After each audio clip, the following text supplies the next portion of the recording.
Почитуван председател на владата на Република Северна Македонија, Зоран Заев, почитувани градоначалници на Охрид и на Струга, почитувани пратеници,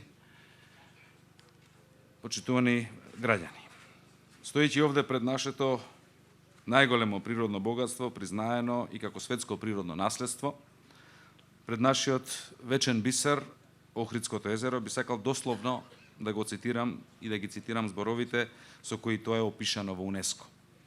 Охридското езеро е супериорен природен феномен кој обезбедува живеалиште за бројни ендемски и релектни сладководни видови на флора и фауна кои датираат уште од терцијарот. Како длабоко и древно езеро со тектонско потекло, Охридското езеро постои непрекинато приближно 2 до 3 милиони години.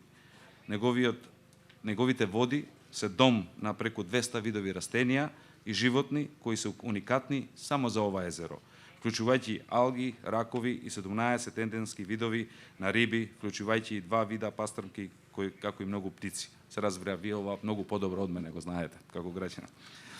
Ова се причините зашто УНЕСКО го препознава езерото како дел од светското природно наследство. Ова се и причините зашто и ние, граѓаните на Република Северна Македонија, мора заштитата на Охридското езеро да ја ставиме меѓу врвните приоритети на нашето делување и затоа не смее да се дозволи никаков компромис.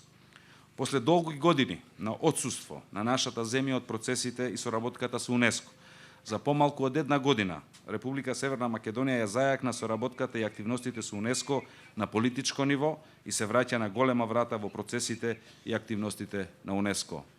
Во една прилика премиерот рече покрај членството во НАТО и отварањето преговори со ЕУ, УНЕСКО е третиот надвршно политички приоритет на владата на Република Северна Македонија. Во моментов кога стојам тука, имам две сосема спротивни чувства. Од една страна чувствувам огромна гордост што како влада сме целосно посветени и одлучени да го заштитиме нашето културно и природно богатство. Целосната санација на колекторскиот систем е еден важен сегмент во тој процес, кој ќе ја вратат бистрината на ова прекрасно езеро и ќе го заштитат од понатамошно загадување, ќе овозможат многу подобро зачувување на животинскиот свет во езерото.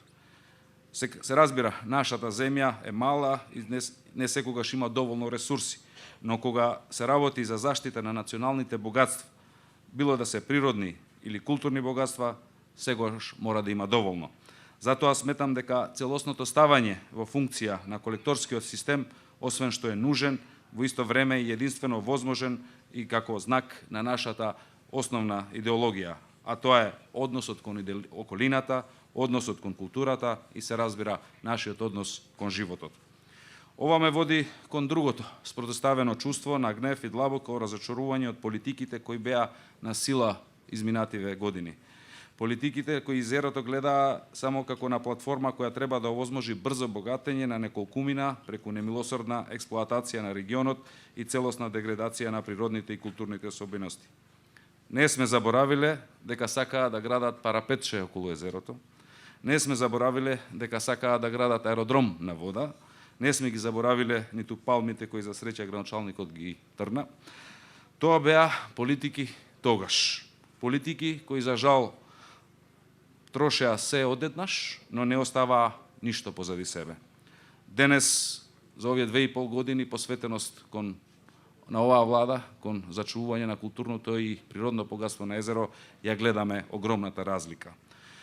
На овој чин денес исто така гледам како на прв чекор во еден долг процес на реставрација на природното и културното богатство на Охридскиот регион.